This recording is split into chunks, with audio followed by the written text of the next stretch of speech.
नमस्कार गाइस। तो देखिए गाइस, ये कूस का पौधा है और इसी झाड़ी टाइप के होता है और इसी पौधे का इस्तेमाल करके श्री राम प्रभु ने 14 साल वन में बिताए, झोपड़ी बनाकर। उसी झोपड़ी में वो रहा करते थे और वन की यात्रा को किया करते थे प्रभु श्री राम ने। और आज भी हमारे पूजा के सामग्री के रूप में, हवन सामग्री के रूप में इस पौधे का इस्तेमाल होता है, तब जाके हमारा हवन शुद्ध होता है। और ये जो देख रहे हैं, ये भी कुश का पेड़ है, कुश का पौधा है, जिससे एक अलग प्रकार की जो चीज़ वस्तु प्राप्त होती है। और इससे आज भी गाँवों में, देहातों में टोकरी बनता है, चटाइयाँ बनाई जाती है। और इस चटाइयों का इस्तेमाल बैठने के लिए, सोने के लिए, और टोकरी का इस्तेमाल घरों की वस्तुओं को रखने के लिए किया जाता है। ये सारे कुश के पेड़ हैं, कुश के पौधे हैं, आप देख सकते हैं। इसका इस्तेमाल गांव में आज भी होता है, झोपड़ी बनाने में या घरों के अन्य कार्यों के वस्तुओं को बनाने में किया जाता है। और तीर धनुष में तीर के रूप में इसका उपयोग किया जाता है, इस पौधे।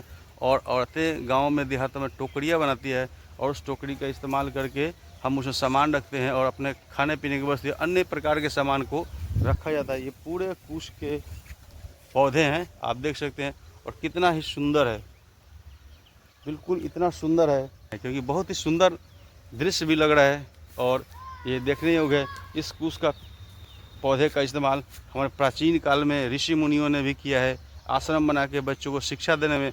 आज भी गांव में इस पेड़ का इस्तेमाल, पौधे का इस्तेमाल करके झोपड़ियाँ बनता है। और इस झोपड़ियाँ इतना आरामदायक होती है गर्मी के दिनों में कि उसके आगे एसी कूलर के रूम है वो सब बेकार पड़ जाते हैं। और झोपड़ी बहुत ही सुंदर, ठंडा और अच्छे डिज़ाइन के होते हैं। आजकल तो शहरों में जो होटल के डिज़ाइन होते हैं, झोपड़ी के डिज़ाइन के होते हैं, देहातों के मिट्टी के घर वाले डिज़ाइन के होते हैं, जिस तरह का इस्तेमाल किया जाता था। और भारी भारी शहरों में जाएंगे तो झोपड़ी के डिज़ाइन का होटल बनाता है, रेस्टोरेंट खुला है, जिसमें हम आज मोटी रकम का इस्तेमाल करके और उसमें खाते हैं, डिनर करते हैं और फास्ट फूड खाते हैं और उसका एंजॉय करते हैं। इसी पेड़ के डिज़ाइन, यानी घरों के डिज़ाइन का, कुश के झोपड़ी बना के डिज़ाइन का इस्तेमाल किया जाता है भारी भारी शहरों, होटलों, रेस्टोरेंट में। जैसे आप बनारस में जाएंगे तो वहाँ पे एक मचान रेस्टोरेंट है, वहाँ पर भी देहाती किस्म के घरेलू मिट्टी के घर के डिज़ाइन के रेस्टोरेंट है, इसमें पूरा मिट्टी का, देहात का लुक आएगा और इस तरह से झोपड़ी बना हुआ है।